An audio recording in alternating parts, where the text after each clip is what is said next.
welcome back to the stream. Yesterday, we got some more pixel art on screen here. We got a very beautiful tree, some totally original bricks. We're drawing them over on multiple pages. Now, I think it would be cool. I think it'd be cool to add a way that we could draw changing sprites on the map here. So like, exactly. If we can do, for example, like little flowers, like in Link's Awakening, that they kind of go up and down and just animate just a tiny bit, that would add a lot of life to what we've got. I was literally just actually thinking about writing down some sketch ideas and pitching them on stream here. just because I miss it.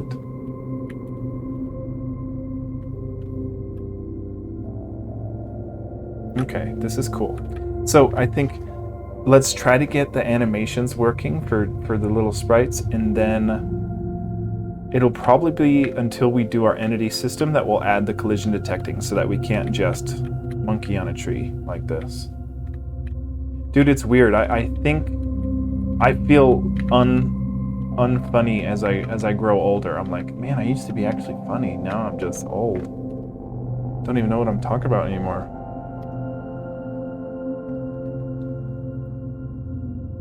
Okay, so I think we could do some animated sprites here. So let's try to give us and we'll take a look at how they do it, and then we'll see if we like it, and then we might totally rip them off. We'll see. See, like this, like, see, they've got these little flowers, and it's a 4 animation sprite, and they kind of just go up and down, and then back to neutral with a different kind of shadow. So let's see what this would look like and see if we can get that in there. Yeah, exactly. There's no rule. It's just the good stuff. You know, that good shit. Okay. So, what we're gonna do is borrow some art from Link's Awakening. And then we'll see how we're liking it, and then we'll make some changes so that we can say we didn't. Not like we ripped them off. Look at the colors; they're like a whole shade different. Oh, you should try the new command, aka Bob, the one from yesterday that I said I was gonna add. We'll see if it works. You remember?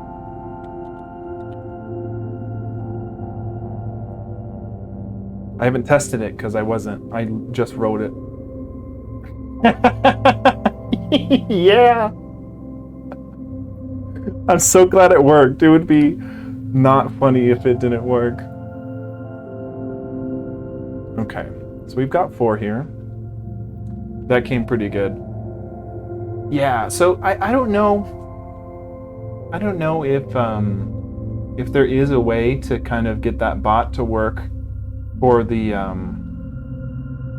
stream time instead of just like how long the bot's been up, because I went live and then I realized the bot wasn't running, and then I went to try to run it and it was broken, and then it turned out it was running, and that's why it wouldn't rerun. So I had to I quit all of the instances, restarted it, and then it would actually work. So we are a couple minutes behind the stream start time, but I don't know.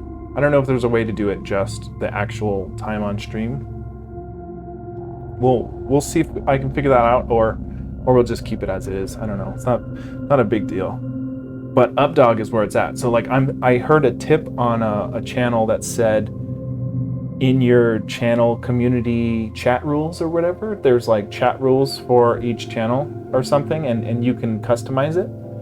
So I was thinking I was thinking it'd be funny to put like that updog command in the channel rules and say like, use the command updog for chat rules or something, and then hopefully random people would come in and try updog, and then I could say what's up dog, and then that might be a funny way to kind of welcome them to the channel. So there's, you know, there's some potential there.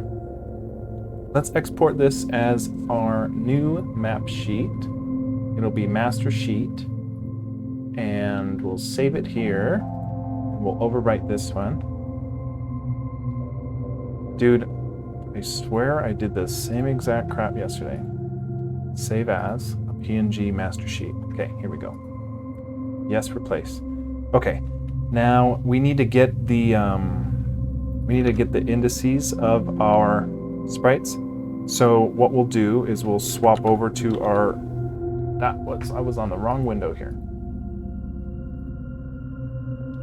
Okay, we'll swap over, and see, like, I'm at the point in my life where I just crack up an updog. It's like I used to be.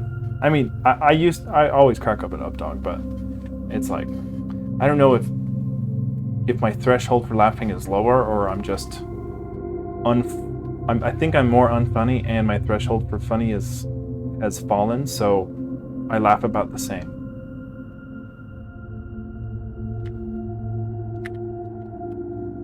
We're going to run our Python 3 numspy script, and we'll see if it overwrote. We'll see if it overwrote the old numbered pictures sprites. So let's see, tiles numbered. I think it did overwrite it. So if we look at our, yeah, that's great.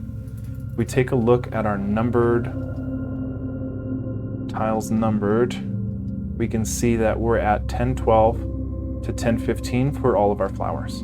So let's see if we can't get some animation going here. So we'll try to, and what's great is they're already chopped up in quads, so we just need a timer, keep track, increment the quad, and then we'll be in business. So we'll swap back to our other tmux session, and we don't have to import it as a drawable because our master sheet's already in it, and we just replaced it. But what we do need to do is set in our constants. And the thing is, instead of hard coding each grass as like grass frame 1, grass frame 2, we're just gonna call it flowers animation or something, and it'll start at 1012, and then we'll just increment it over time. So we won't actually put it in our constants here. What we will do is, let's take a look at our map. Okay, so in our map, we do have an update function and an init. So this is a perfect place to maybe try putting our flower animation here. We'll call it just flower animation, and we'll set it. It first gets initialized to our 1012 quad. Then we're gonna we do need a timer, so we'll call it timer gets 0, and then we will update that timer. So we'll say timer gets itself plus our delta time, and remember, delta time is time elapsed in seconds since last frame. So it's like a 0.2 or something since we run at 60 FPS. But now that we've got the timer updating, we can say, there's a couple different ways to do this. We can loop through, or we can, let's see, what's the good way to do this? We can say if our timer is greater than the threshold, which we can determine because we don't know how fast we want this to animate, but that would look good. So if we hard code it with a number, that would prevent us from making easier changes to it, depending on how we implement this. So we can say if our timer is greater than our threshold, then we're going to reset our timer so that we can animate again. So set it to 0, but then we're gonna we're going to increment our frame. We're going to increment our flower animation, but we only want to increment our flower animation, and we don't want to hard code it. We just want to say that our flower animation gets itself, which is its current number, +1. So that's just the increment. One thing I do really wish Lua had was the ++, so that we could do easy increments, but that's like my only big gripe with Lua, really. So we're going to increment our flower animation, but then here's the part where we have to make sure we're not on the last flower animation. And actually we do this before we increment. So we'll say, hey, if our flower animation is equal to, not assignment, if it is equal to a 1015, then we don't want to increment our timer. Or we don't want to increment our animation. We just want to set our animation back to, and that's where we use the equals for assignment, set it back to 1012. And then otherwise we would do this, which is else we increment it. So there's one case where we want to go back to a 1012, and that's if we're at frame 1015. And then otherwise we're just going to increment it by 1, which should be 1012 to 1013 to 1014 to 1015, and then it gets to 1015 and it doesn't increment, it sets it back to 1012. And then we just have to render it. So now this is what we can do for now, is just render it at the very top left so we can see how the animation looks. We do have to initialize threshold so that it actually shows up. So let's go ahead and do that. We'll say threshold. And what's a good animation timer for this? Less than 1 second probably, so maybe like 0.5, so go through the whole animation in 2 seconds. Maybe a little slower than that. Let's try a 0.25 and see how that sets us. And then we gotta render it, which we gotta do it after we render all this stuff. We have to render. See, and I don't know where the good spot to place this animation stuff is, because these two lines of code are doing is exactly what we commented, which is this one renders our default tiles first, which right now is sand. So we're just rendering our sand on every grid. Well, on the current grid, we're rendering the 80 frames of sand, and then it goes over, and if there are values in our map, in our global map set for it, it'll render the values of the tile ID in there. So what these two lines is like, this puts sand everywhere, and then if there is this'll take whatever the tile ID is. Yeah, you know what? I'm kind of confused how this is not just rendering. Let me think it through, because it's like we initialize our map declarations here with all these numbers essentially, and then okay. Well, we do put. Okay, yeah, we do populate them here. We populate all of the tables with the correct tile IDs. Okay, so that makes sense. So we do give it all the tile IDs, which is why we're able to. And actually, yeah, we're not drawing any quads. We're just drawing the literal drawable, which is I think it's a 16 by 16. Let's see what our sand is. Well, getting sidetracked here. Kind of curious if sand is. Yeah, okay, sand is literally not part of our map sheet. It's just the sand 16 by 16. So we'll get rid of that eventually. So I'll make a note to get rid of that. Grid sand drawable for what's the big map called? We call it the master sheet sand. Okay. Now we're gonna go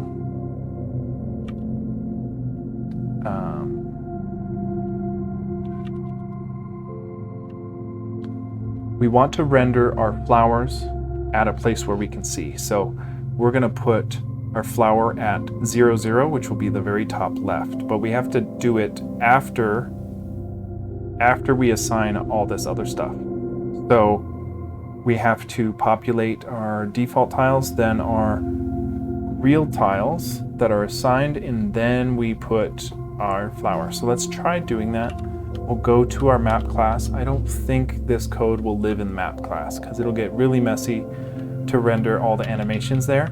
We probably want a separate class of like animation overrides, and it'll take in an index where it needs to place the new animation, and then it'll just place it over whatever our default render was. And what we can do is just render the first frame instead of the whole animation when we do our initial map declaration population for our animation sprites. That was a mouthful. Okay, so we want to draw our flower. So what we're going to do is love.graphics.draw. It takes in an argument of our drawable, and we don't have a drawable image. We have a quad of our master tile sheet. So we pass in the atlas, which is our tile sheet, and that is our master sheet.png. Then we're going to go into our quads table at not the tile ID, but at the flower animation value, which if we did our code above correctly, that'll change from 1012 to 1015 and then back to 1012. And we'll draw this literally at 0, 0. And then we'll see if that works. So we should be drawing our flower at our top left. Nice. So it doesn't seem to be animating. So what we're doing is we're not actually updating our map anywhere. So we've got to go update our map in our play state here or wherever makes sense, and then we should be able to see it. So if we update our we want to update our map class. So in order to do that, we have to see what map instantiation we have, and well, yeah, I guess is it in our scene? See, we've got a map here. I think we'd have to update our self.current map because it's right here.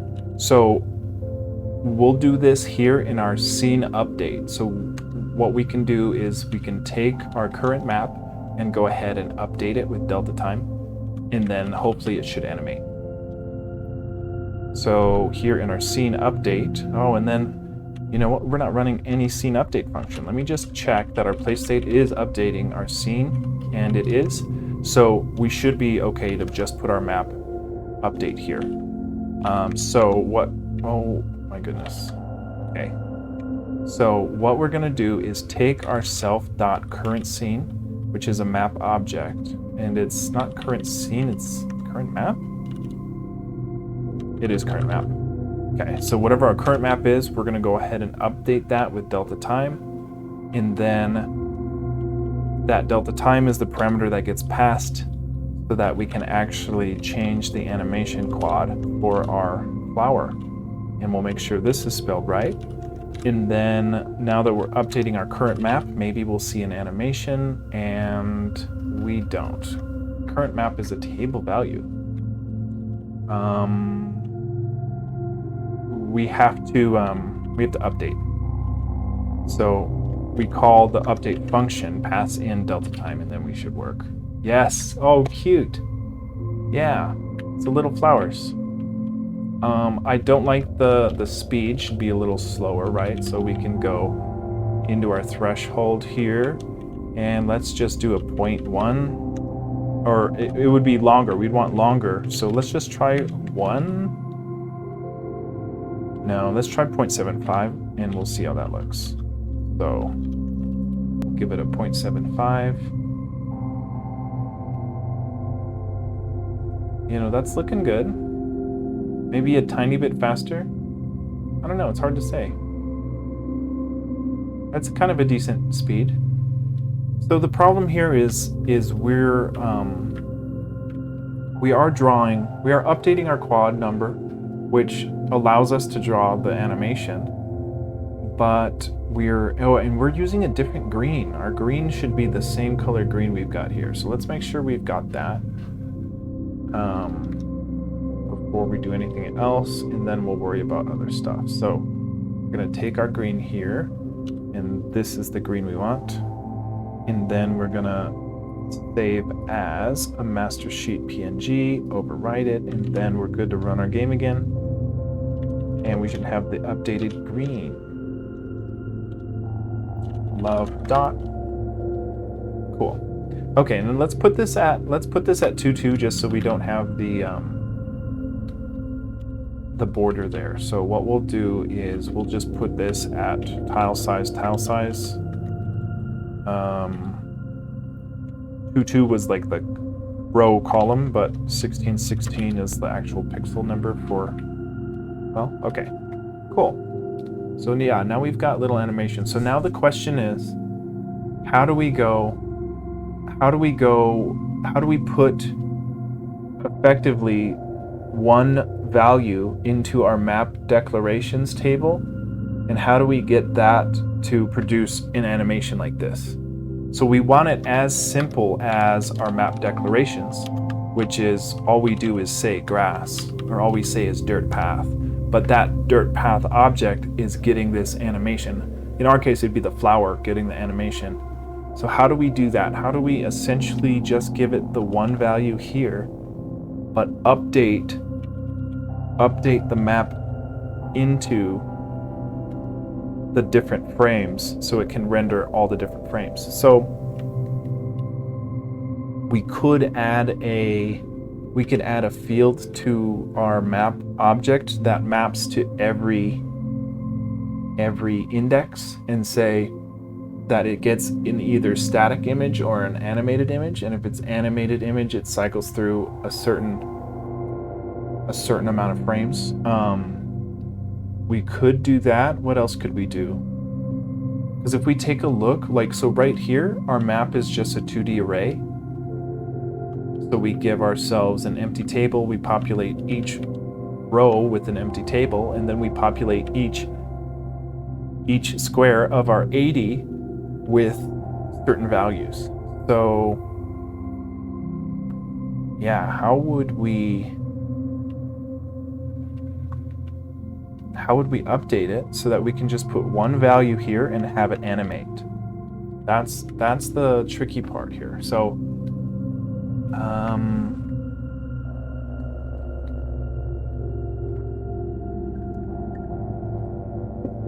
let's take a look at our map class and see if anything kind of pops out to us as an idea.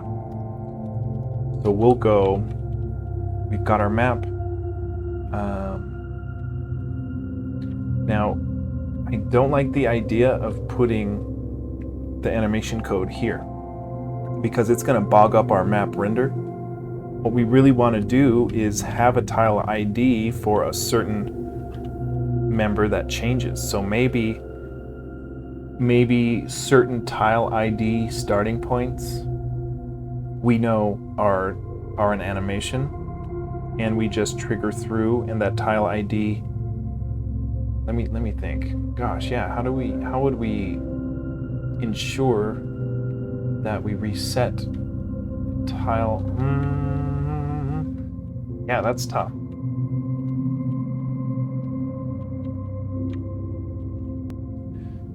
Because right now we're just passing in static numbers for each sprite.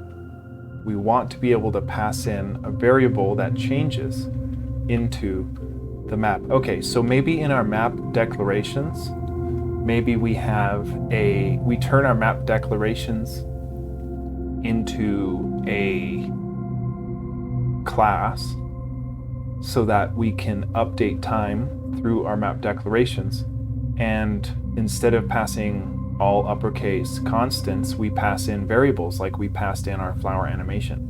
And then in our table, we put in flower animation. It gets initted to our first frame, which is 1012. then delta time goes by, it adds the timer, it increments the frame, and then once it hits the last frame, it resets. So I think we're gonna change our map declarations into a class. So I think that makes sense. Or we could add, I think that makes sense to kind of turn our map declarations into a class here. So, oh, it is a class. No, our map declarations, yeah, our map declarations is not a class right now. So what would that change? Well, if we change it into a class, we would have all of these map assignments in our init function so that we have access to them globally, just like all these things. We would do all of this stuff in the init. Basically, this whole thing would go into the init function, and then we would need to, I think we would we need to instantiate a map declaration to actually run that code? I guess, because in our map declarations, I guess we would, so let's take a look at our main and see if we're requiring map declarations here. Maybe we're just doing it in dependencies.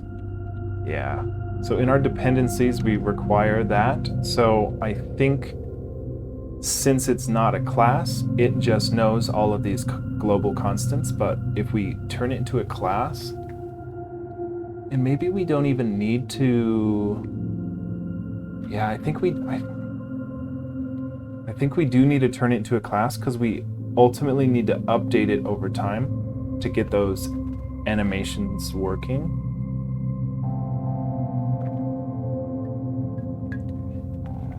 So I guess my question is, if I just call the map declarations function, so we make a class and then we save it into a variable, does that effectively run all of our init code, which I think it does. So I guess we would do that. So for right now, we're gonna turn off our map declarations, which means we have no access to any of our maps, which means we would just crash if we run it.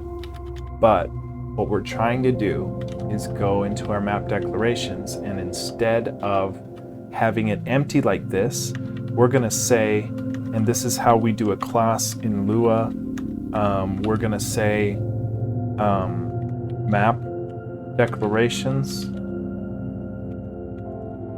gets a class that is brackets like this, and then what we can do is add our functions, which is function for a map declarations init. And that's where we'll put all of our current code that's in there in.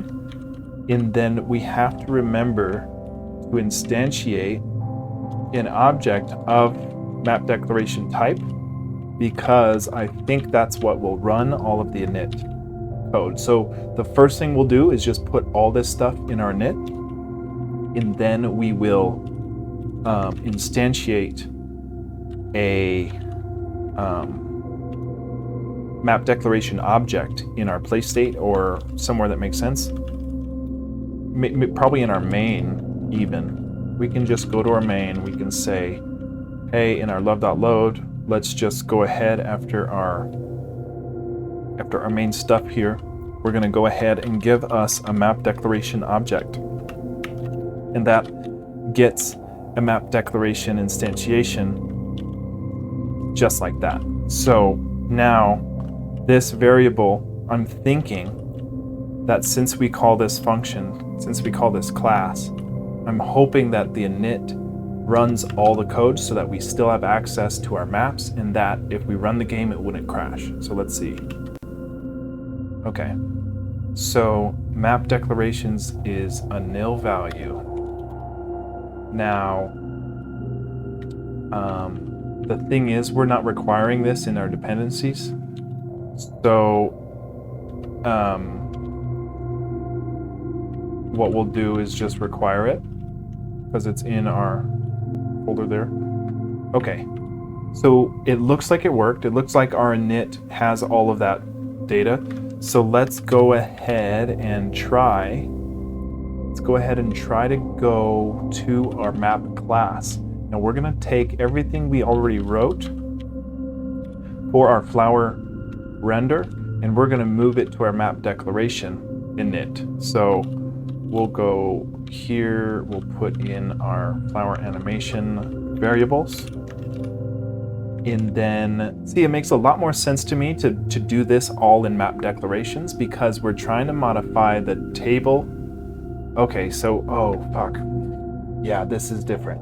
Because what we were doing is just initializing all these global map tables to one value and one value only. But what we want to do is to constantly populate them with the correct sprite.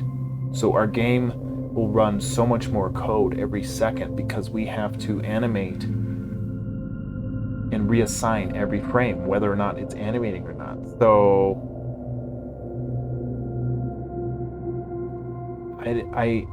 is that too big of an ask to do for the game to redo it every single frame? Because right now we set it once and then we just reference it, which is really nice.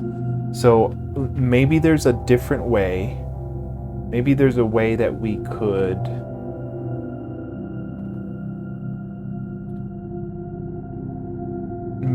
I'm trying to think if there's like an animation class, like if we can do like a overworld map animation class.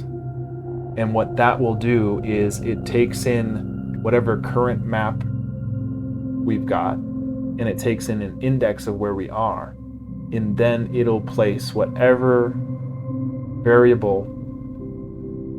Yeah, and we would just declare all the variables in there, and then I guess at the end of the day, we would still have to. I'm trying to avoid reassigning every single square, every single frame, because most frames aren't animated. So why would we go through 60 times a second and reassign all those things when most of the time it's not changing? So I'm trying to think of a way around that. I kind of like this animation class idea of like a overworld map animation class. And what that would do, like, let's walk it through. If we had a map animation, and we're updating that every frame, but what that is doing is asking the current map, hey, it can cycle through all 80 and say, is there an animated sprite here? Gosh, you know what? I don't know what's easier, because that's a lot of work too. I mean, we're going to be cycling through stuff. Might as well just assign stuff while we're at it. So is it much better than what we're potentially doing here? I'm not sure. Let's go take our timer update. We'll take it from our map and we'll put it in our map declaration class now. And that'll be in our update, which we don't even have an update function. So we'll go ahead and add that. That's our init. So this one would be our update, our map declarations, colon update, passing in delta time. And then we'll paste all of our update logic for our flower animation. And then we don't need a render function per se because we're rendering the current map in our scene logic. So we probably don't need to add render just yet. But the problem is we're not assigning this flower animation tile ID to anything right now. So this is where we come in and we have to update the map every frame. So let's instantiate map 1.1 like it is, and then just to kind of test it in our update function, instead of putting in grass right here, what if we put in the flower animation that we're trying to render? And all the flower animation is, remember, is just the number of a tile ID that is being changed. So it should animate. So as long as we're updating our map declarations object, which we aren't doing at the moment, we should hopefully render some animation. So let's see if we go into our scene, we want to go, we are rendering, or we're updating a current map, but we also want to render, and let's assign to our scene a map declaration. So we'll call it map declaration here as a field declaration, and we'll say that it gets the one we made in main, which is map declaration as a class. So all caps, I guess. So let's see if we can just add that same map declaration variable into our map declaration field for our scene, and then we need to pass in delta time here to our map declaration, and then we need to update with delta time, and maybe that will, okay. So C91 doesn't like map declaration. I would think that this was global because it was in main.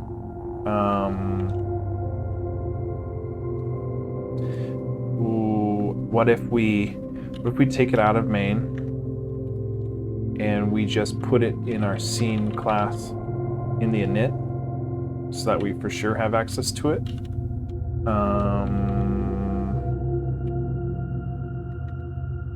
And let's call it self.map declaration gets an object of our map declarations, and then we need to update that over time. So we need to make sure that in our scene, and you know what?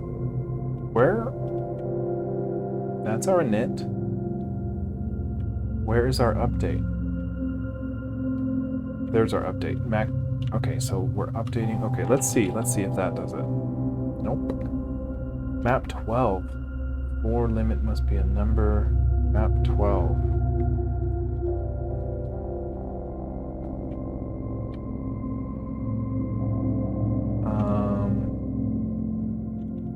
We took out our variables for this stuff. So we need our map render offset and our map height and width and our tile size. Well, these are all constants. Okay, so I guess what we need is going to our map declaration and okay, yeah, this is getting messy because I didn't want, I guess if we declare this outside of the init, maybe that will work. Let's see if it crashes on a different line now that we move that out. Nope, map 16. Map 16 right here. Okay, well it did crash on a different line, so maybe our map, yeah, maybe we're good if we just move it out of the init and make it global. Either that or we can require our declarations in our map class. But I don't think it quite works like that because the init has to be, it has to be called as a function in order for the init to be ran. So I think where am I? We want to go to our map declaration class. We want to make sure, and we do have this. So we'll just take all of this stuff that we had. Yeah, we'll take this out of the init and we'll just put it as a, like we used to have it, which is just out here in the open dangling. And then I think that's okay. Okay, let's see. Okay, hey, check it out. We've got our flower animation. So now the question is, can we just replace our map declarations with the word flower animation and have every map get populated like that? So like, let's see.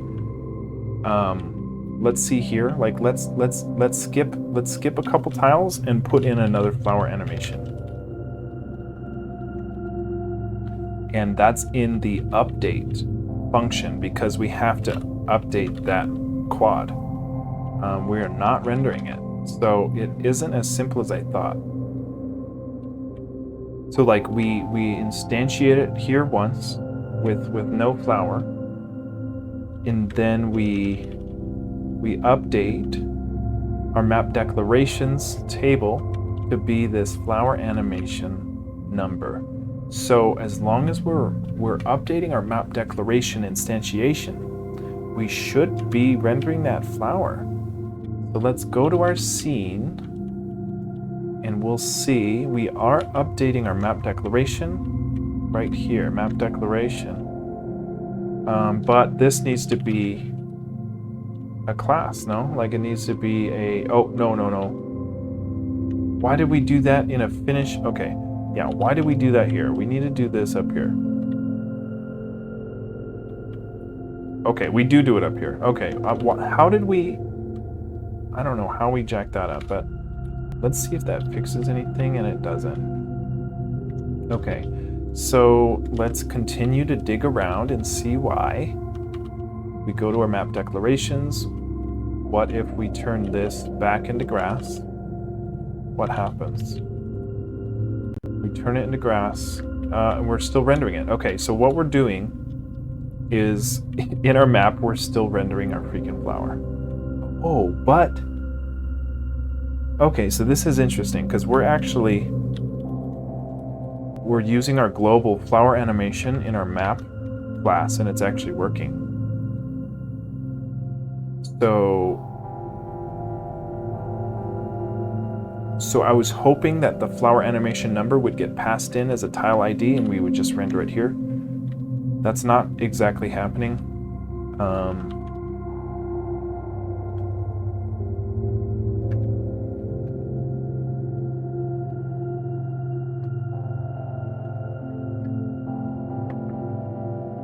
This is tricky. I don't know why we're not rendering the flower animation. Like if we take a look at it, you know, like what if we put flower animation in here? Let's do it right here. What if we put flower animation when we initialize it? Then we crash. So it doesn't like that because our flower animation, well, that should be a legit thing we could do, because if you take a look up here, where is our, okay, never mind. Because yeah, our flower animation isn't until we init. Okay. So maybe we're just going about it wrong on the initialization. Map declaration. There's got to be, I think I'm missing a simple thing that we could be doing to fix this. Okay, so it's like, because this is what we want to do to our map 1.1 but we would ultimately, oh crap, yeah, dude, we got to do something different. We got to do something different, because this is in our update function, which means it's going at 60 times a second, but this is just one of our 100 scenes. So we would need to render and update every single sprite of every single scene, every single frame. That's just dumb. So yeah, because I mean, what we could do is we can pass in, we have to do something different, because we have to be able to say, hey, get the current map we're on and only search that table for any animation frames and then plug in the correct animation frame. So we don't have a way of doing that right now. So I don't know if we just undo all of what we did for our map declaration class, or what we can try to do.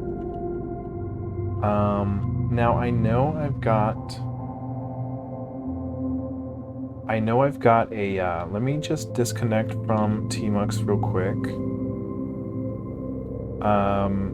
I'm gonna go dig into my home directory real quick, and we're gonna take a look at our neovim config, and we're just gonna see what we've got. I thought we had an undo tree. An undo tree. Maybe it's in our plugins. Undo tree is a leader U. Okay, so let me go back to our tmux here, which we can do by saying tmux A, and we can do a leader U for our undo tree. Now, I've never used this before, but we can kind of step through. How do we...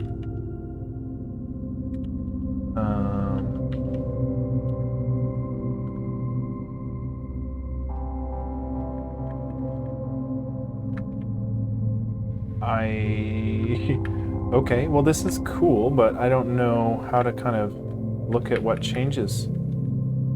Okay. We want to go back to where we do our map declarations, take it out of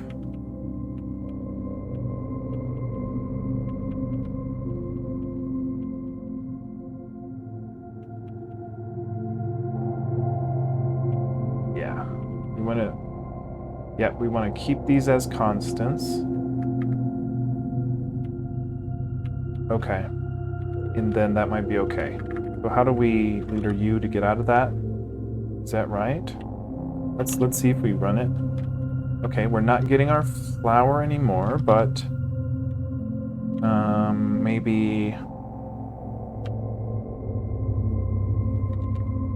let's take a look at our map. Oh, we do have that turned off, so let's see if we get our flower back. We got our flower back. Well, we've got to think of a new way to do this. So what we tried is not good. Map declarations. Okay. Well.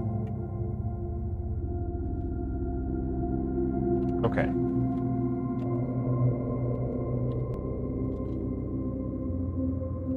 Scene 12 is where we're crashing. Okay, yeah, we don't have a map declaration object anymore.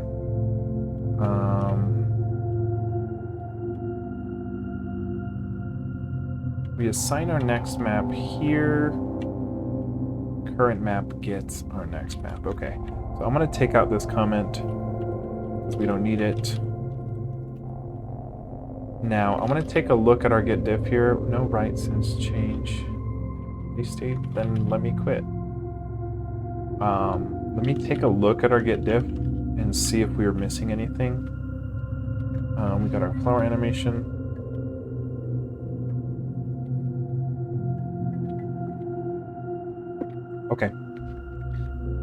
Okay, so at this point, well, we can take out this map declaration update in our scene. Yeah, let's do that. Let's take out this map declaration in our scene.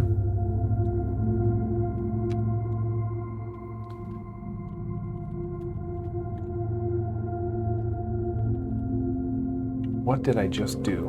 What did I just do?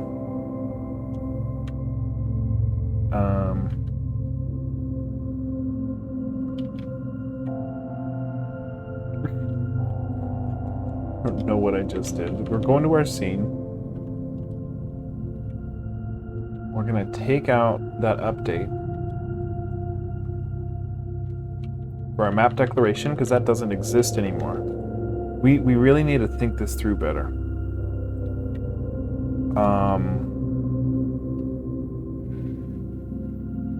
I really think we need to make a little class that is an animation spitter. I don't know what you want to call it. But like, let's say that we initialize an animation spitter as a starting frame, an ending frame, and a time threshold. Now we instantiate that object, we take that object, and if we update that object, it'll become, in our flowers case, it'll turn into the number 1012, 1013, 1014, 1015, 1012, 1013. And if we turn that into a class, then we can run animation spitter on any frame we need. Let's say flowers gets animation spitter with those parameters. It'll spit out that number as long as we update it every frame. And then we need to plug in an animation spitter result, or we can save it as a variable and put it into, we need to insert it into our map at a certain index. So I think we might need two different functions. One for a animation spitter to get the numbers of the quads of our animation, and then two, a second function to insert an animation spat object into our current map at a given X and Y. And then in our declarations, our map declarations can have whatever. Go ahead, make it grass, because we're going to be updating it every frame anyway, and we have to do it as something. So just give it grass, and then we'll reassign it with our animation spitter, whatever we want to call it. So I think we want to do something like that. So what that allows us to do that is different than what we just tried is that we don't have to update, we don't have to reassign the map every single frame with our quad of our flower animation, because our animation spitter will handle this. It'll be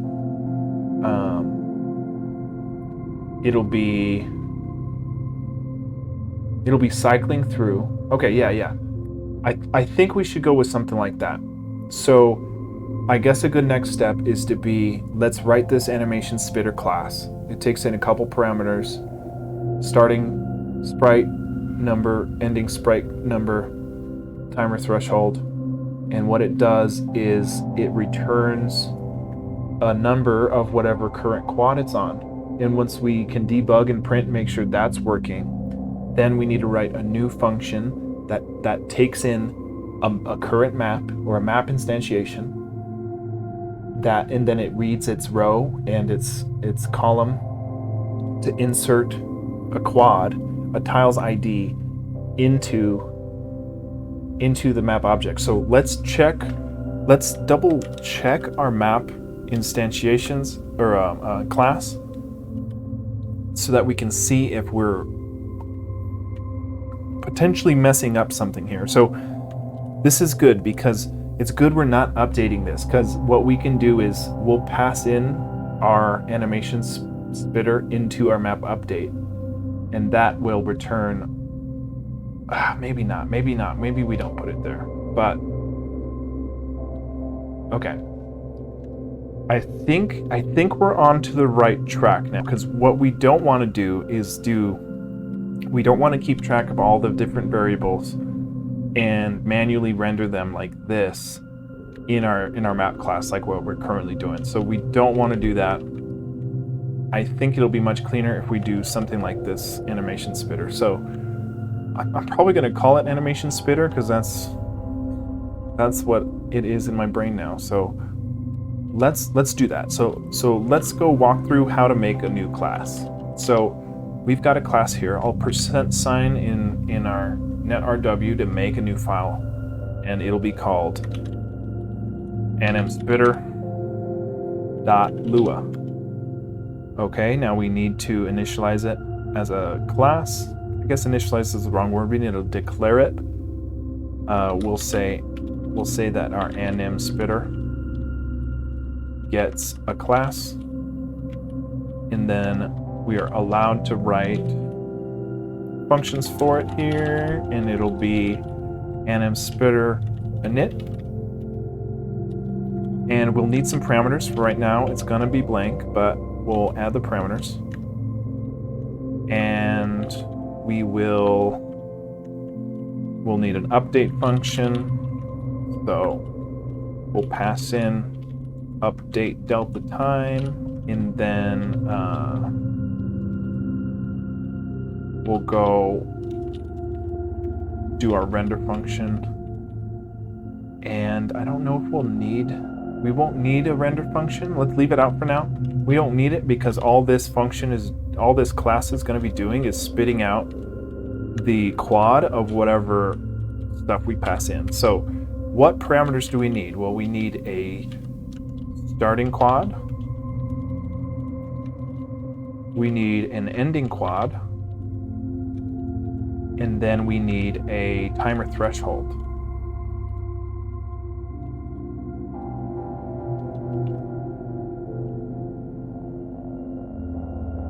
Did I spell threshold right? That looks weird.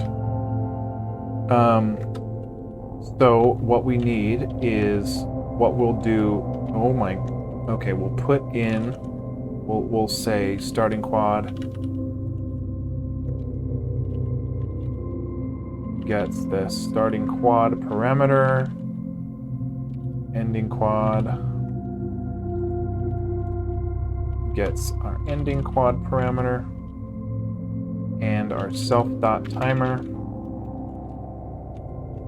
gets our timer threshold here. So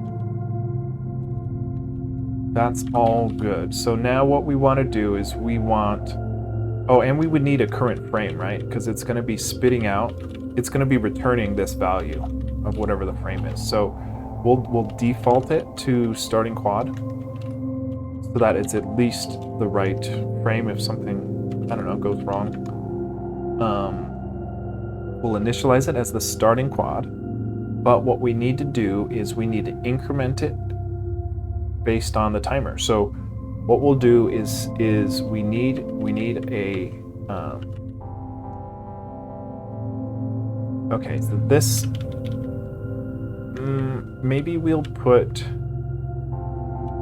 I'll put timer as the parameter, and then we'll add a local timer threshold variable. No, we do want to set it. We do want to set it to this. Let me just put our timer as this parameter, and then let's see. We want to say we want to increment our timer. So we'll say timer gets our self timer plus our delta time. So we're counting up that timer, and then and actually, yeah, this is wrong because the timer, we want to change the picture once it hits that certain threshold. So we do want that. So timer threshold, but our timer will get set to 0. So we'll initialize timer as 0, and we'll make it a local variable, and we'll say that timer gets timer plus delta time.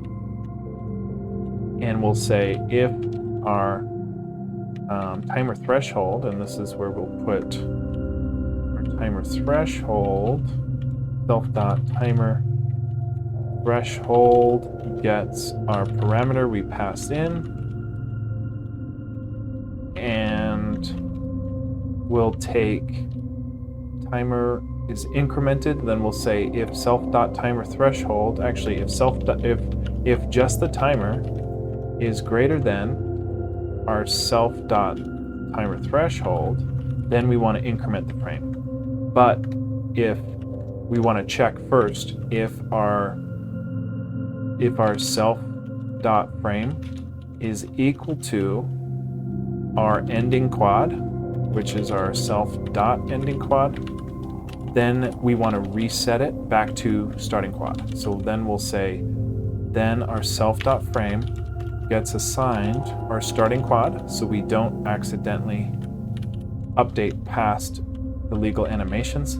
And then otherwise, if we're not equal to our ending quad, we say else we're going to set our frame to be itself plus 1.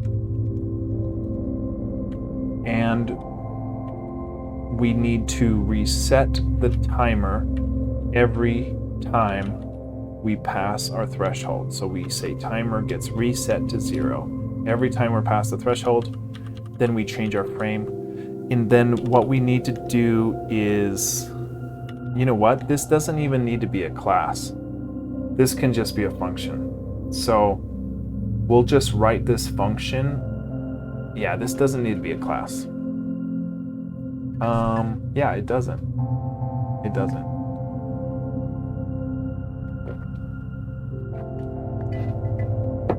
Okay, so sorry for wasting everyone's time writing a class that we're not going to use. We'll take all of this code. We'll take it. We'll go. Where do we want this? We want it in a place that we will use a current map and where we might update the current map. So probably in our scene, because our scene has got a current map.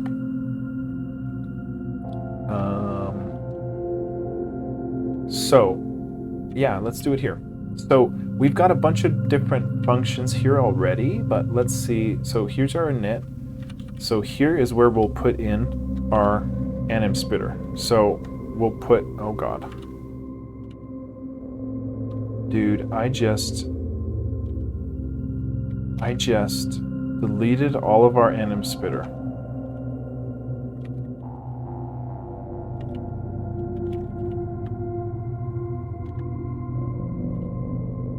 Okay, let's yank it. We'll go back, go to our scene. We'll go to a part after our init, and we'll place it here. Now, instead of it being an update, we do want to give it access to delta time, so we will declare it.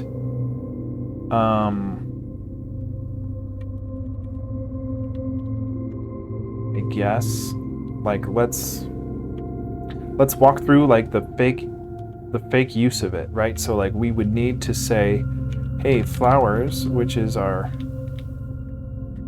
we would need to update our flowers. Crap, do we need it as a class? Now I'm thinking,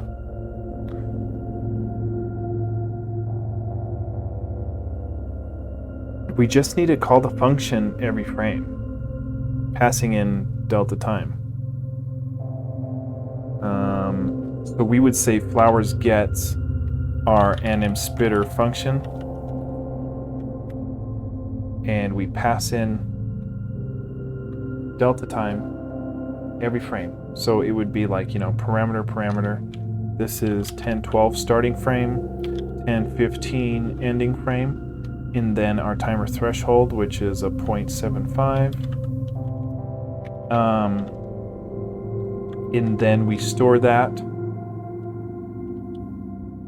Let me think, because yeah, this would be.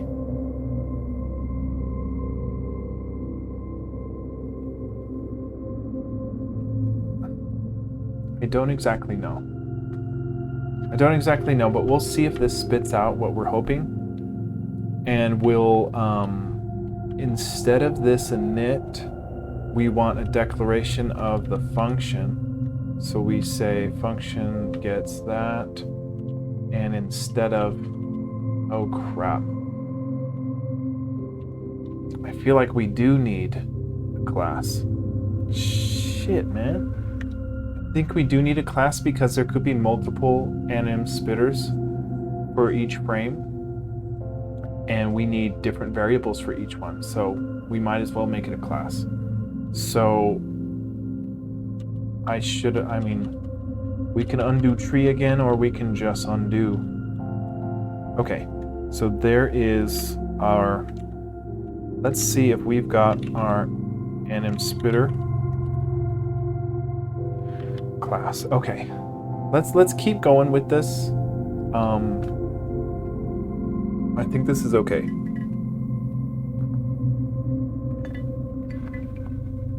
So when we call this, when we save an anim spitter object, we need to pass in delta time so that that object's frame gets updated, and then we set our variable flowers to be the self.frame of this anim spitter object. I think that's a decent idea. We'll see. Okay. I think this code is okay for the class. What we do need to do is go to our dependencies, and not our dependencies.lua, and we need to require our source slash. Oh no, it's just classes. Anim spitter.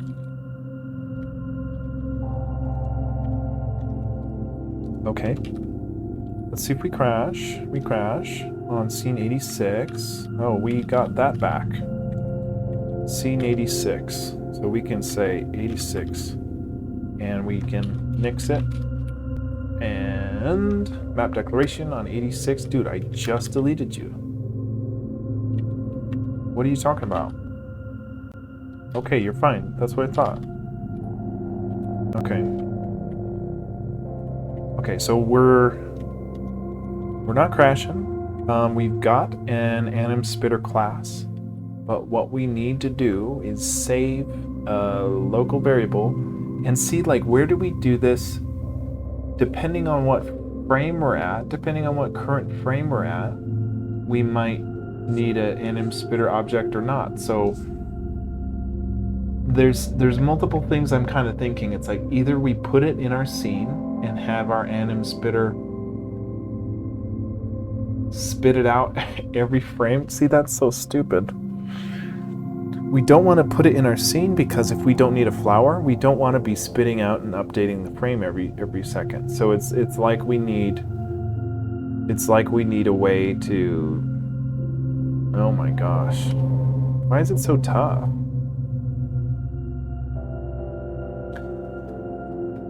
I don't think we want it in our scene, actually. I mean, we need access to our current map. It doesn't really make sense to put it anywhere else. So, okay. I mean, it's not a big deal. It's a big deal when we're doing it every frame, especially if there's no flower animations in that frame. So maybe we can have another field of our map instantiations, our map declarations. Say, here's a list of all of our animated frames. So go ahead and run anim spitter on all those frames so that we have access to the updated quad to render the animations. So maybe we do something like that. So we're not doing it every frame regardless of if we're drawing flowers or not. I really don't know though. We'll see. We'll try to do.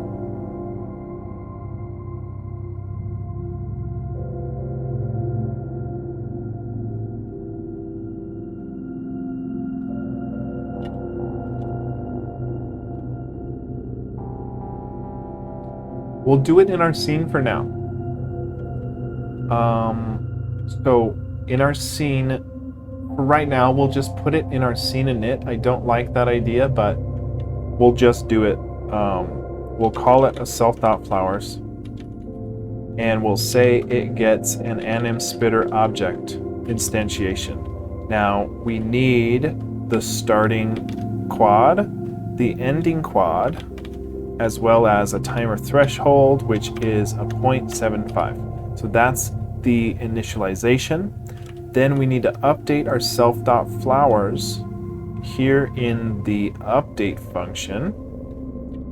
And we'll say self.flowers : update gets delta time. And we have to do this, otherwise we can't change the timer. So what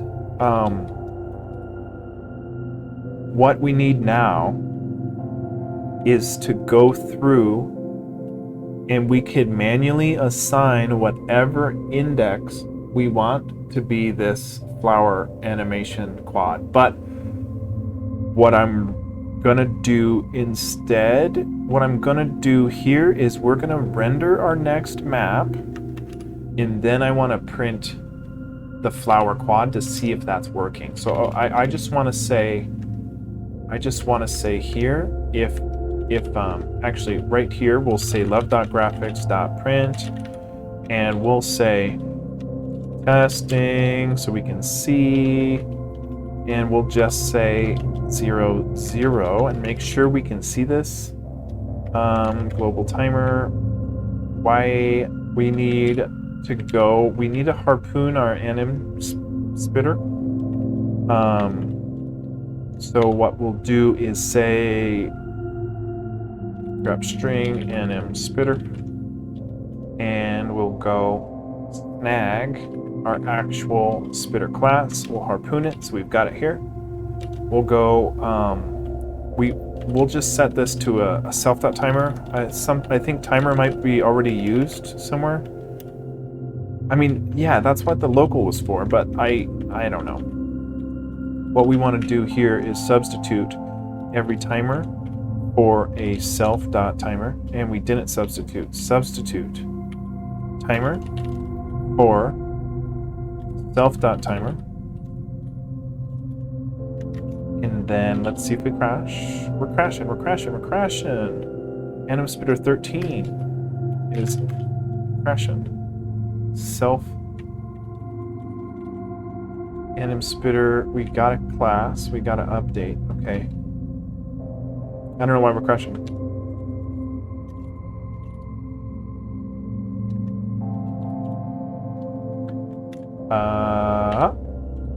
Go to our scene. Now we instantiated an anim spitter, then we're updating that anim spitter. So why are we crashing?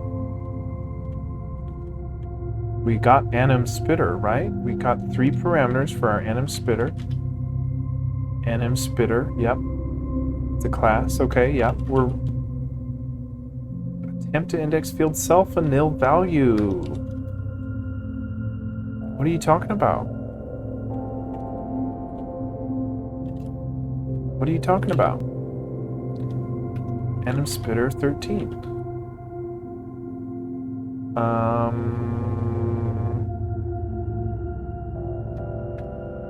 Oh, self.self timer. God damn it. Okay. You right. Okay, so we've got our testing. We've got our testing rendered. So now that we've got that and that's working, we can go ahead and try to print out the self.flower frame. Yeah. So let's say we want this at 5.5, and we want to print out the flower frame. So what we'll actually do is run a toString function here on our anim spitter object self.flowers at our frame field. So hopefully what this will do is print out 1012, 1013, 1014, 1015, 1012, 1013. So hopefully it does that. If it does, we're in business. 14, 15, go back to 12. We're good. Okay, so this is working. Our anim spitter object is working. So now what we need to do is just pass in our anim spitter over any index that we want to overwrite. So what we can do is say, instead of spitting out the frame as a literal number, what we can do is say we want to overwrite our current map. Let's just try it and say, hey, map 11, map 11 at our dot. And map 11 is a map object. Let's take a look. Our map object has a row and a column, but we need a count, and a count is the number of tiles to set our tile ID. So if we go, we get to decide what tile we want. So at our third dimensional array, we can say, hey, let's say if it's 10 across, then 13 would be 1 row down and 3 over. So we'll say that tile's ID gets to be assigned our self.flowers.frame. And then it will render the current map, which the current map is our map 1-1, and then we'll scene 88. Yeah, right here. Maybe it doesn't need a .id because it is a .id. So let's see. Okay, I don't see it. I don't see it. What if we just put 12 in there instead? Does that change anything? No. No. Let's put in the first. No. Okay, well, we're rendering our current map. And our current map is a map 1-1, and actually a map 1-1 is actually not what it is. I think we want to modify our current map. So we'll go to our current map, which is a map instantiation, which has a row and a column. But see, it's all modifying our global map table. So I thought that would be okay, but it's not working. We'll try to do what? Let's try to put our self.currentMap, and what field do we want to overwrite to get, we need our current map is a map object, which means we've got different fields. Yeah, so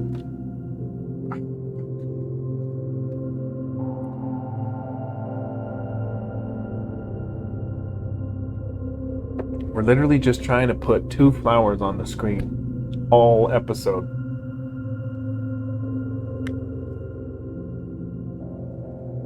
Okay, well, I don't want to quit here. We haven't done shit, so.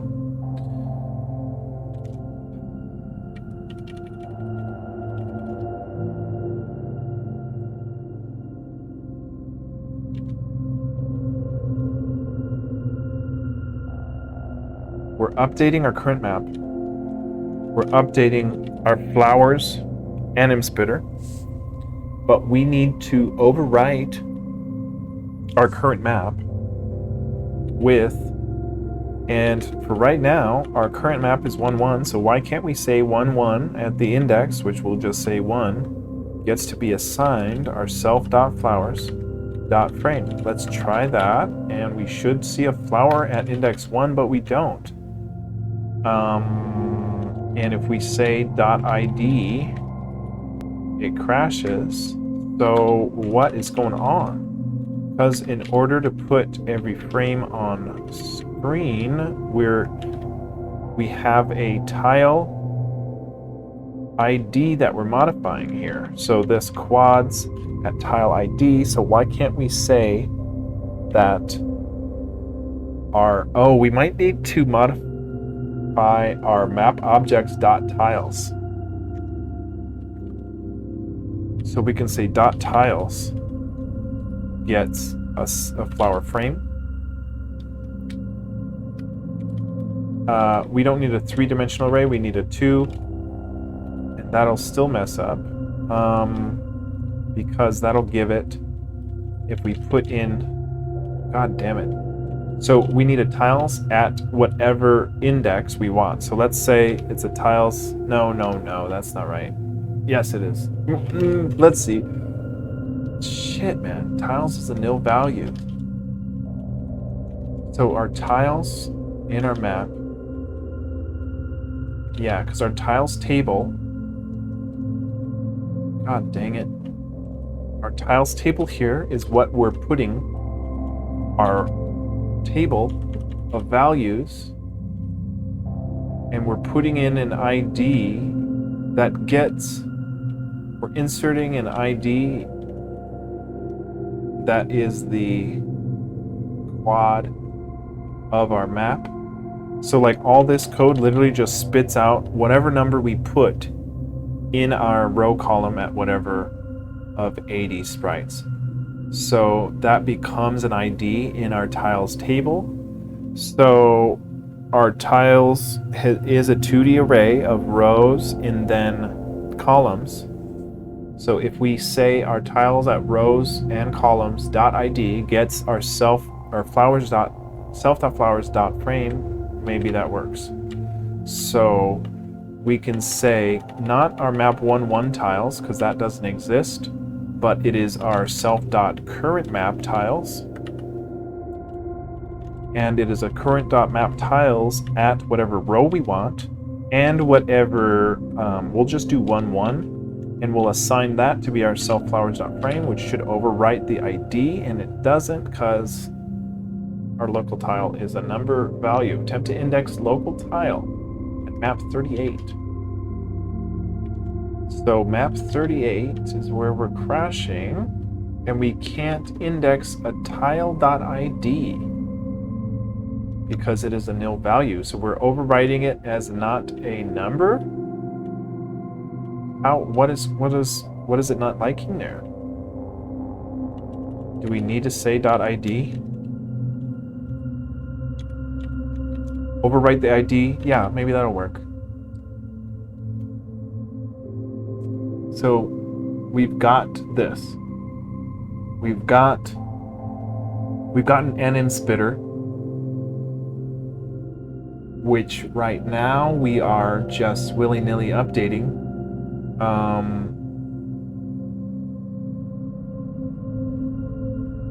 I don't like that we have to do this. So it makes sense to me that we would say, hey, just whatever the frame is, put flowers in whatever ID we say.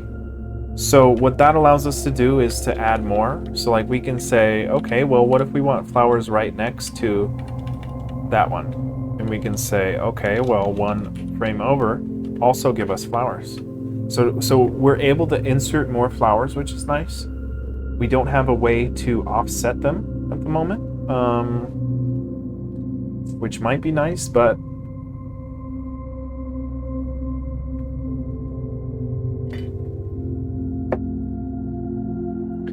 okay, so what don't I like about this? Well, I don't like that we can't just say flowers. We can't just say flowers in our map declarations and have it be animating. Now, what if we were able to put an anim spitter? Yeah, why couldn't we put an anim spitter? Well, shit. Okay, we're back to our problem, because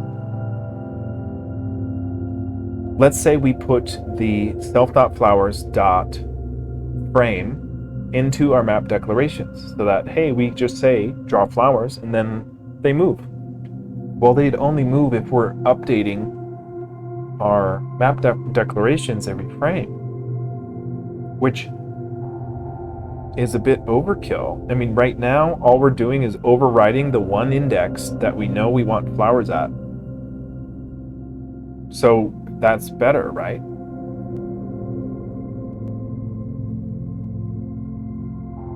Yeah. I mean, I don't like the fact that once we have, let's say we have a total of 10 different animated sprites. I don't like the fact that in this current setup, we would have, see, and this is in our scene.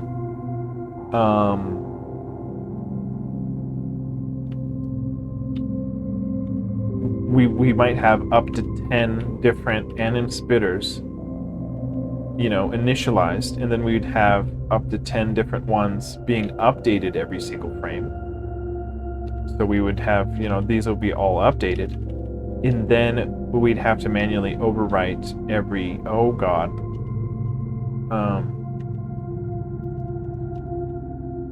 Yeah, I don't think I like that aspect of it, because we shouldn't have to manually insert these things based on a scene by scene basis. I feel like I don't know what to do different.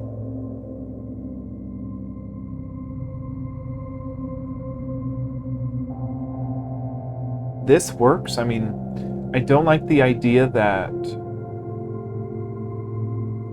it's almost like we need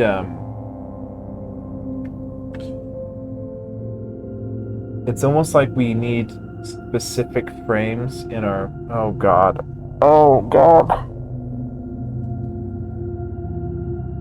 Because I'm just thinking, it's like, let's say, we have 20 scenes that all have animated flowers. Well, every scene needs to be updated with this manual overriding in our update for our scene, regardless of what scene is currently active. So we got to do this on a map basis. We've got to do it on a map basis, otherwise we're dumb. So we've got to put this in our map, and then I'll like it better. Yeah, let's do it. So instead of our anim spitter being initialized in our scene, we're going to initialize it in our map. And then we're going to say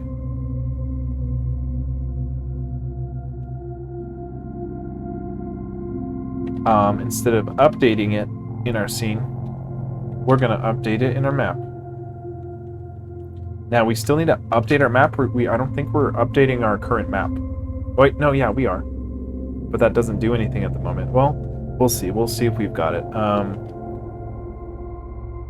Now we also need to update our flowers, which is our anim spitter. We'll do that in our map. Then we'll overwrite those IDs with the anim spitter object. Did we even return frames? Oh, yeah, we didn't even return frames. We just we're just asking for the self.frame. So that's cool.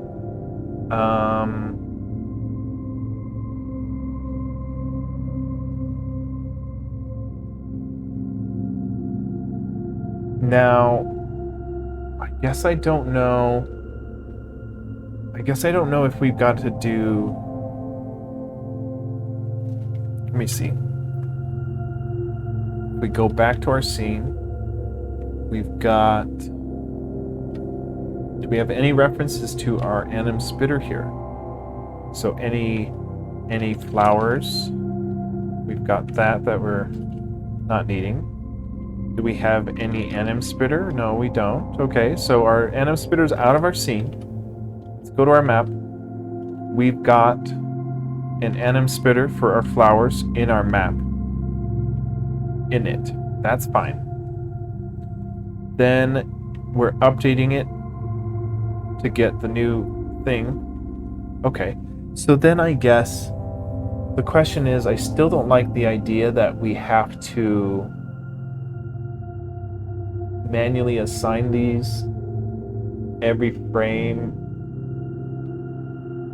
I guess what we can do here is say we would just go through anytime our current map is something that has an animated sprite in it. We would say if our current map dot row, I believe it's that, let's say dot row current map. Oh, see, we don't have access. This is our current map, so we'll just say if our row is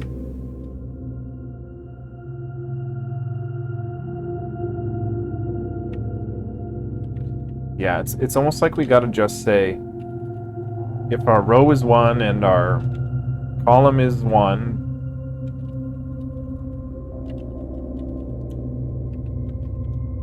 then we want to put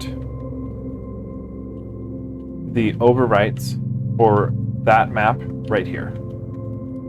And then that will have the effect of not assigning this every single frame, but only assigning it if our current map and row has an animation in it.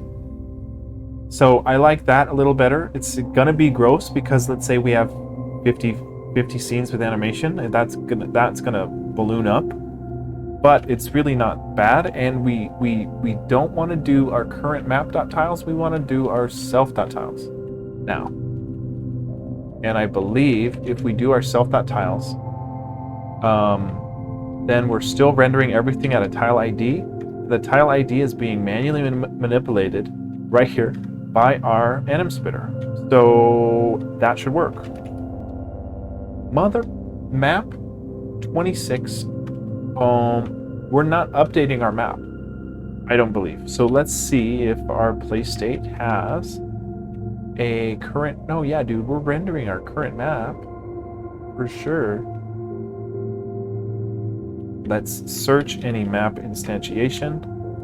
Not in our play state, it's in our scene. So we've got our scene, which has a current map, a next map, and let's see the update functions. We've got a map instantiation, good for you. We've got an update function, and we're updating our current map. So that would mean our current map here is getting updated, which means we've got access to our flowers. So why are we crashing? Then expected at map 26. Okay, it's a simple thing. Map 26, if this and oh god damn it. It's the classic. Assignment instead of equality. Operator, my bad. And we've got it.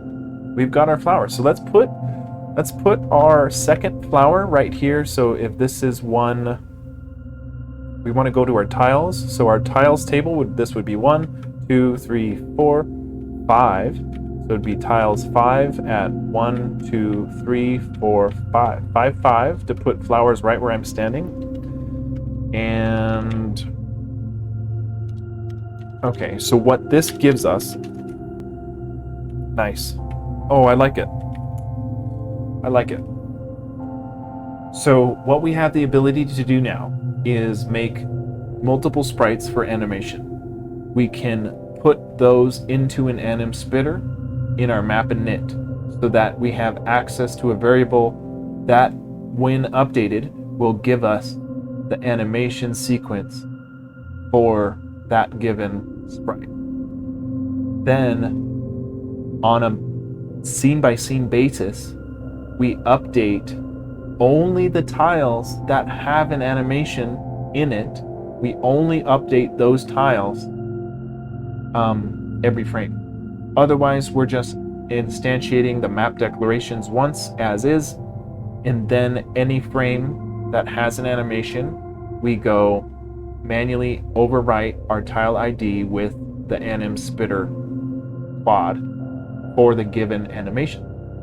I like that a lot better than what we first tried. It's clean because we're only overwriting animated frames. We're not manually reassigning everything regardless of animation state. So I think that's a good thing.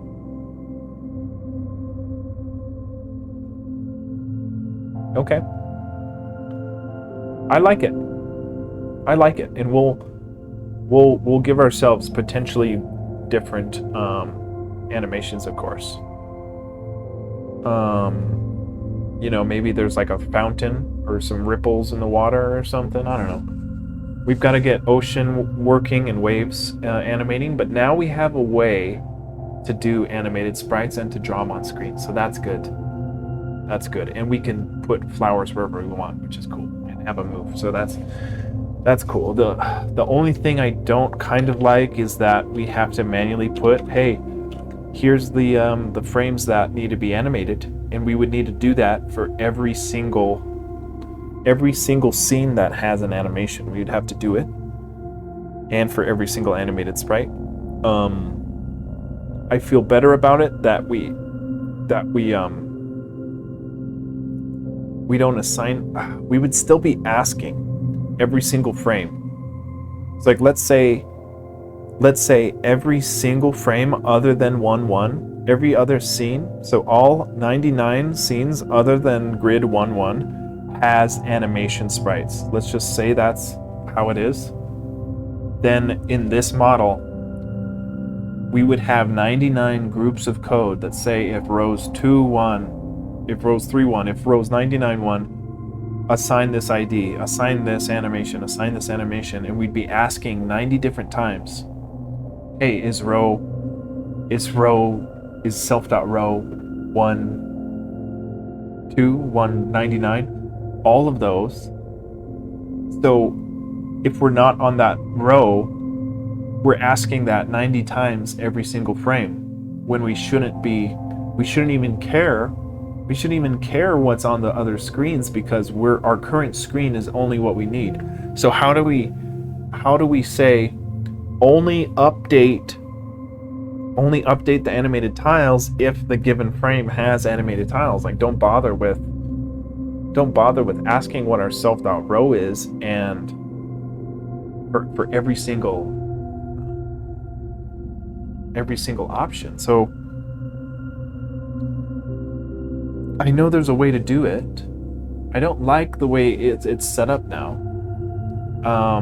So how can we do it different? I really gotta pee. Oh man. Okay. I'm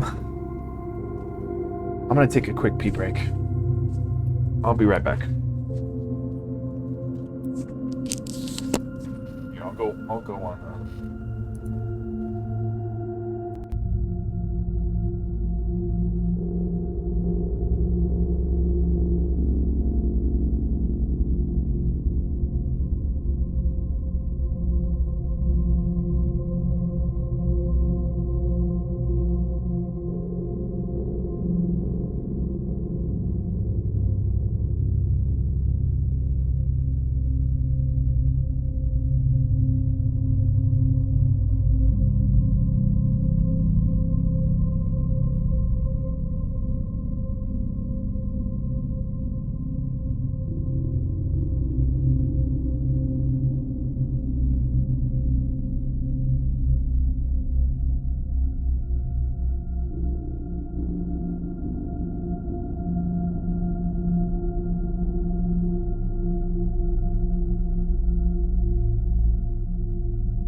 Okay, I do want to fix this before we move on. I don't like how it is. So we don't want to just go and ask this question for every single row. We only want to check the current row for if there are animation sprites, and if there are, go ahead and overwrite them with whatever values we've got.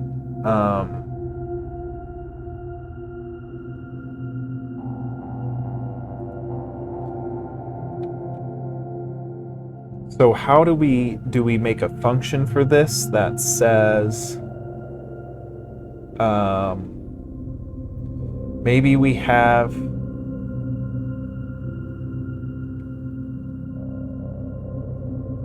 I guess when we let's take a look at when we initialize the map and see if there's a way we can say, hey, this is a map with animation sprites in it, therefore check our row and column and overwrite with the new animation. So in our scene, when we instantiate our map, let's see when we were doing map. So we init it with a map and row and column.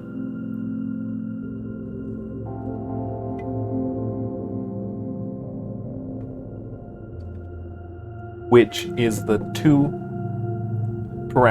last two parameters of our scene. So if we go into our play state and we go into our scene instantiation, we can see that we started out in 1.1. Okay. So then our scene view will get updated. Yeah, I don't see a way we can do this very smoothly.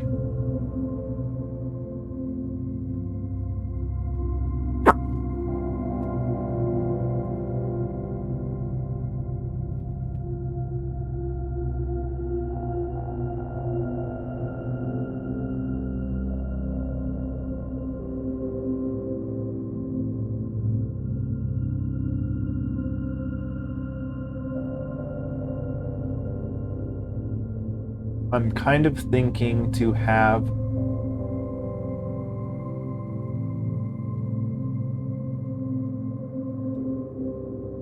another field in our map declarations table that says whether or not we have animated frames.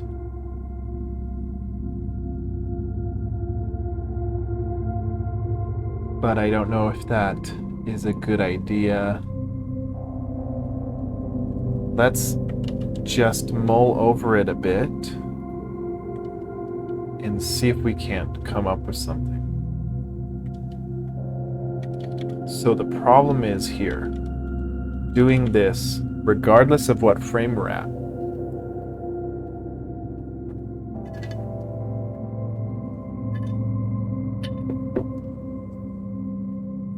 So, is there a way?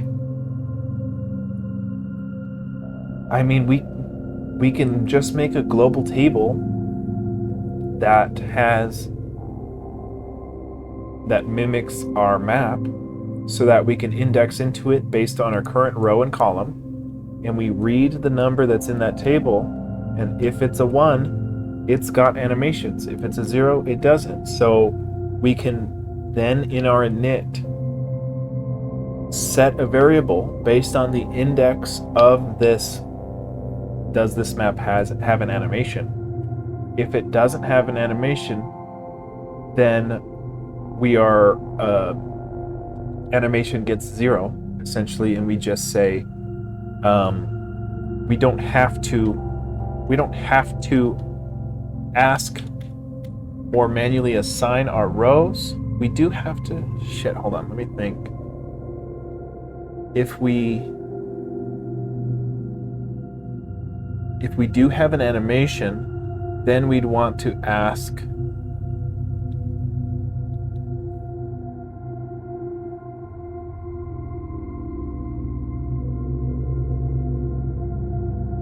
we still have to ask it every frame though. That's what I'm not liking.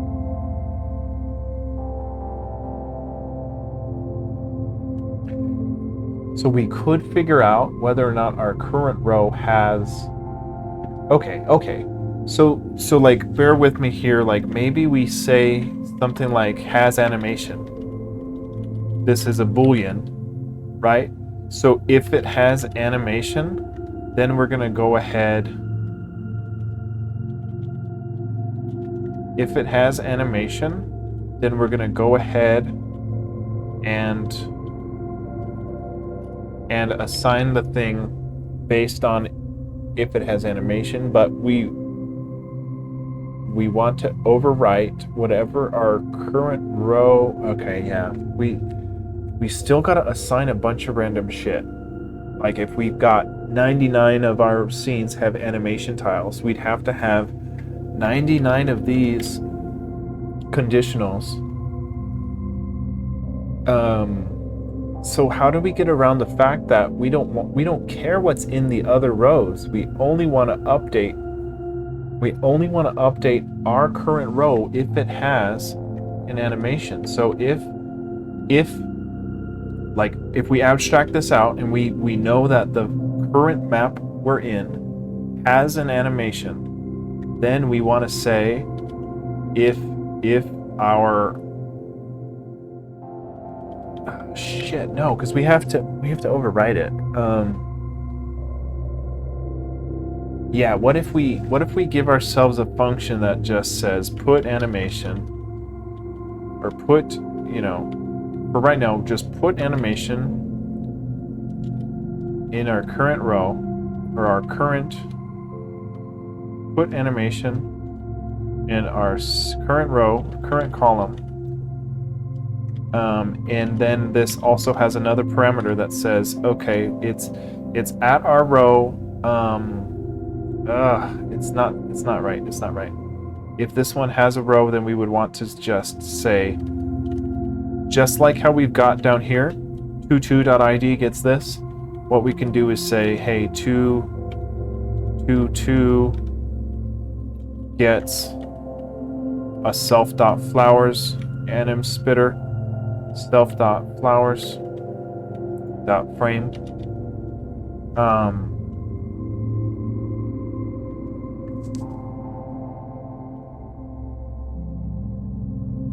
And what that allows us to do is to not to check which frame it is, but to literally functionalize it. So we only insert a flower frame animation into a given tiles table if that frame even has an animation.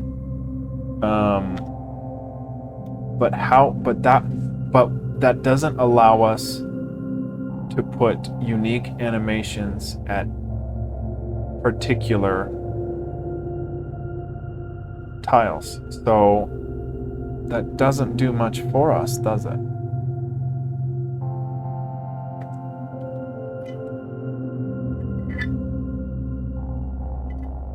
I feel like we need to add this to our map instantiation, but no, it doesn't make sense to, because we'll initialize it. We're not going to be initializing it with all these parameters. We want our map object to know, hey, we've got an animation here. So we're going to go ahead and update it so we get the moving animation. So how do we do that?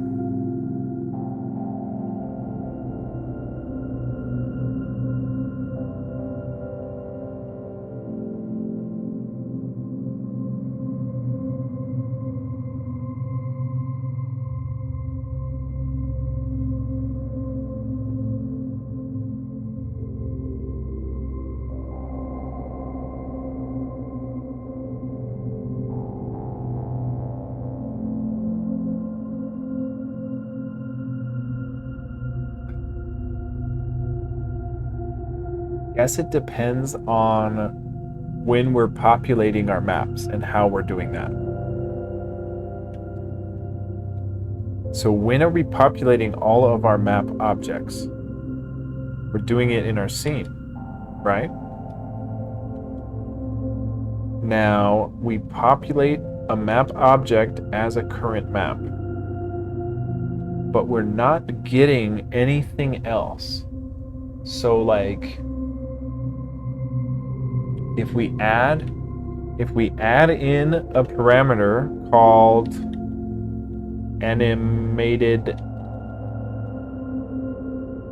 animation values or something, like let's say we pass in an animated values for whatever row and column it is. Shit, man, I don't know. I don't like the idea of passing that in there. I feel like once we initialize the map, in our map init, we need to say, hey, go to our animation values table at our row and column and pull out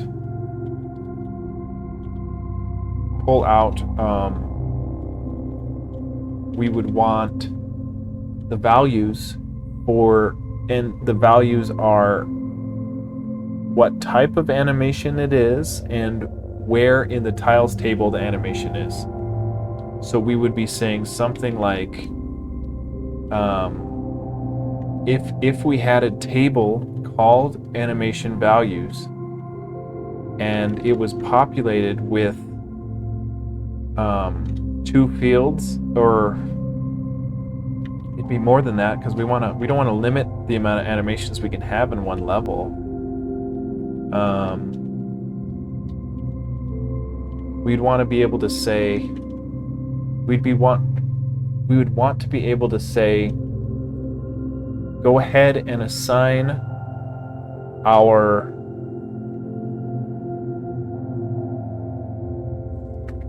just like we had the before we tried this, we said set our current map. Well, yeah, we are the current map, so we would want to set our tiles, self.tiles at index whatever we wanted, .id to be equal to our self.flowers.frame. That'll be the animation. Let's see if that pops up. Map 11, we crash. Let's comment this out for now. Map 27. We didn't put an S. Self.flowers. So we do get an animated flower there. But the thing is, we want to put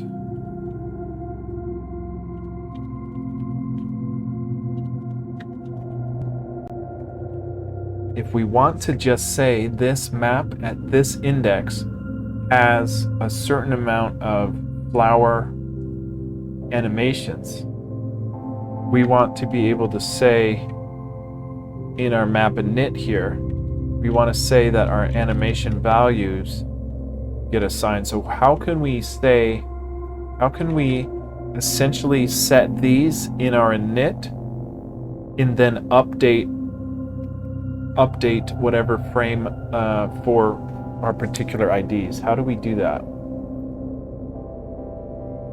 Because we don't want to bog down our update function with all these checks to see what frame we're on. We want our map object to have a reference to, oh, we're in 2.3. I know there's 2 flowers, one at 2.2, one at 5.5, and then I need to update the quad, and then it'll cycle through the animations. So how do we kind of take this explicit assignment out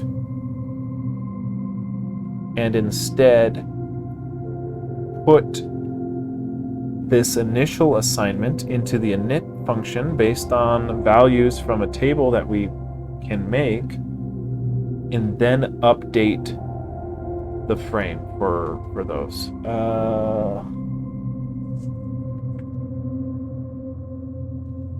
We're not quite there.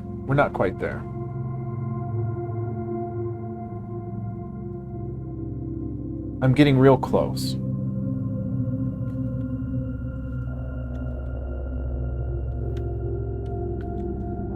So let's kind of just play with this idea. If we had an animation values table that takes in a row and a column, then we know that, for example, the row and column might be a table that has a field called it would need multiple values. Like it would need tables of animation overworld objects that all have a frame and all that get updated. Jesus, this is tough.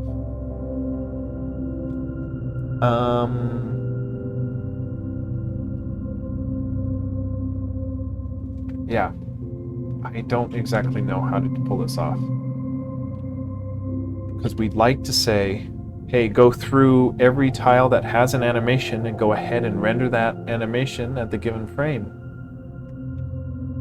So how would we store the animation frames so that we don't have to render it for every single frame, but only in the map object? The map object will have a reference to every sprite that needs to be animated, and then it'll have a reference to the quad that sprite is supposed to map to so that it can render as animated.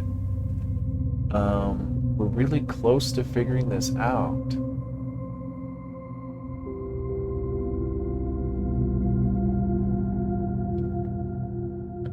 Like, if this were a class, for example, does that mean we would be able to index into it and say, okay, well,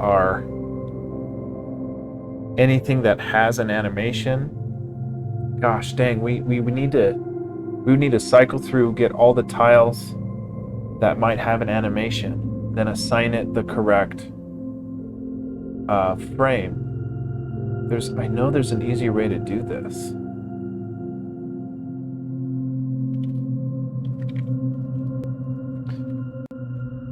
So we've got the animation working, but it's just that we don't want to manually assign it in our update function. We want to be able to say only update the current map we're on, because we're going to have 100 different scenes. So we only want to update our current map. So how do we say that our current map,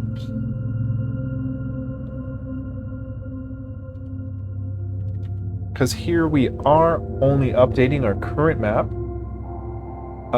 but we don't have a way of declaring, hey, this map in particular has a 2-2 ID of self flowers, because right now, if we look at it, I think if we walk to another frame, we get flowers on every frame.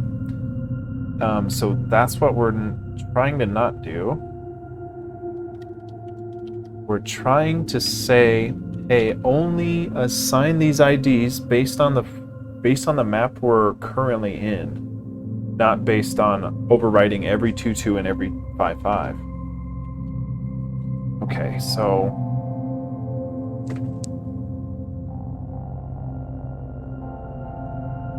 our map object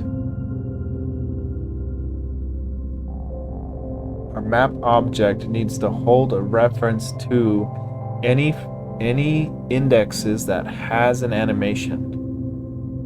So let's say we've got a list of every index that has an animation. Then we would need to decide what animation is it. We've got our anim spitter that's giving us the cycle and the speed of it. So we just need to insert, say, hey, this map has, let's say it's 1-1. Map 1-1 has 2 animations. Those animations are at 2-2 and 5-5. And those 2-2 and 5-5s all get a anim spitter object. Actually, it's not the object itself, it is just a reference to the frame field of our anim spitter. But how do we and where do we declare these values to say it's got this many animations, here are the indexes, here's the reference to the quads that they are, and then we need to update based on delta time so that we can actually change them based on the threshold, the timer threshold. Because if we change this to like 0.15, it should go super fast. A lot faster. So we need to be able to update based on the threshold, the timer threshold, but while keeping separate references for every grid that has an animation. Okay.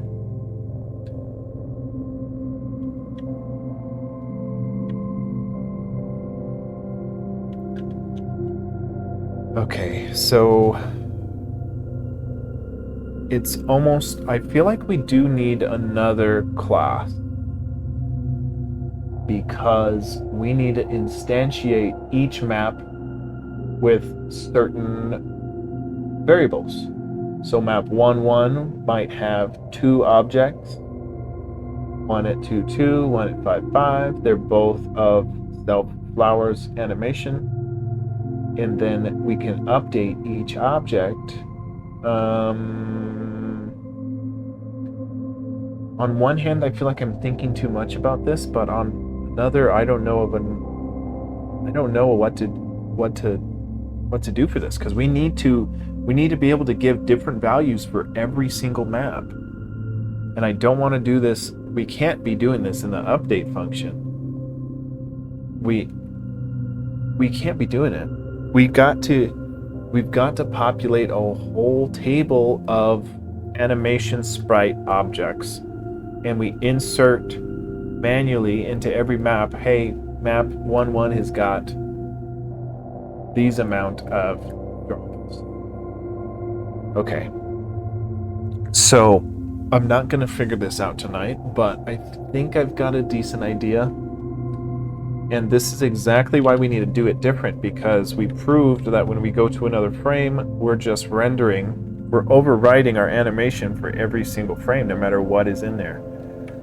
So we need to give ourselves, our map has to contain a reference to an object that has the number of animated sprites, the location of those animated sprites, and which sprite frames those quads need to render, and it needs to be updated over time. So if we have an object called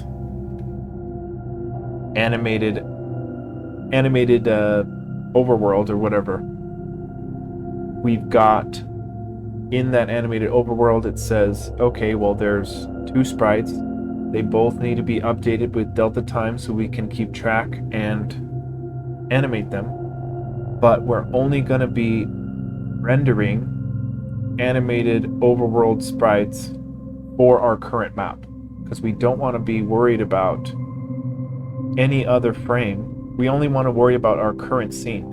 So that's what's a little tough with this. But once we get this working, we can put animated sprites fairly easy into any location we want, because all we have to do is use our anim spitter. We put in the start frame, end frame, timer threshold, and then we can manually assign into our overworld animated sprites table, say, hey, we get an object here for our 1.1. It contains 2 things, 2 references to 2. Yeah, I think we do. I'm wondering if we can modify our animation spitter class to take in the current row, and then we can just initialize an anim spitter. But the anim spitter only modifies a frame right now. It doesn't insert any values into any tables that we can access. I guess unless we save it as such. But we need more than one, Each anim spitter is just one frame that's being spit out. I'll have to think about this. I'll have to think about what is a good way of going about it. I don't think we did awful, but we definitely shouldn't be rendering flowers on every other frame here. So we will make a commit, but I am not very happy with how we're leaving it.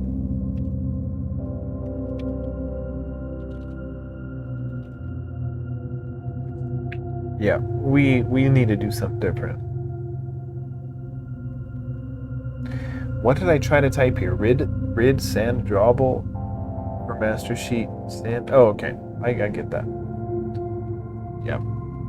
Oh my god, is that really all we did? All we did was make an anim spitter.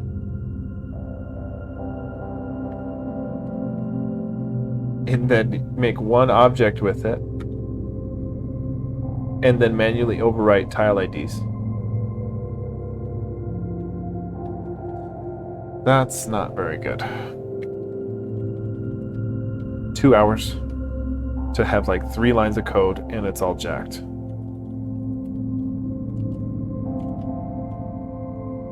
I mean, we did explore the problem, so it's not like we wasted all that time. And we've got an anim splitter function, which is kind of cool, but we need to go to our scene, and I'm gonna be... No, where is it? Our map, okay. Yep. Right now we'll leave it rendering the flowers. I'll do some thinking and see if I can figure out what we can do differently. So, yeah. Let's see our get status and see... Yeah, so we modified... Dude, it doesn't look like we modified that many different things, but I guess we did. We'll say... Started to add animation to overworld. Okay, we'll get push. Okay, so this weekend I'm still trying to do our entity system, probably on Saturday. Tomorrow, hopefully we can tackle the rest of this so that we can say, hey, map 1.1 has got these tables as animated, and these indices are animated with this quad. So that we can render cool animations, but do it efficiently. We don't want to be asking a ton of questions every single frame. We don't want to be re-rendering or reassigning a bunch of different sprites when they're not needing to be updated. So we got half of the way there. But we still got work to do. But that's what tomorrow's for. Thanks for watching, guys. We'll try to get this done tomorrow. And then hopefully tomorrow goes smooth, because then the entity system will be Saturday. And if Saturday goes smooth, then maybe by Sunday we can have collision detection going on. And then our game will feel a lot more complete, because then you can't walk over trees. And we can start spawning NPCs or little animals, and then it'll really start to flesh out the world, and it'll be a lot of fun. So I'll see you guys tomorrow. Thanks for watching. Good night, aka Bob. Have a good night, dude. Catch you later.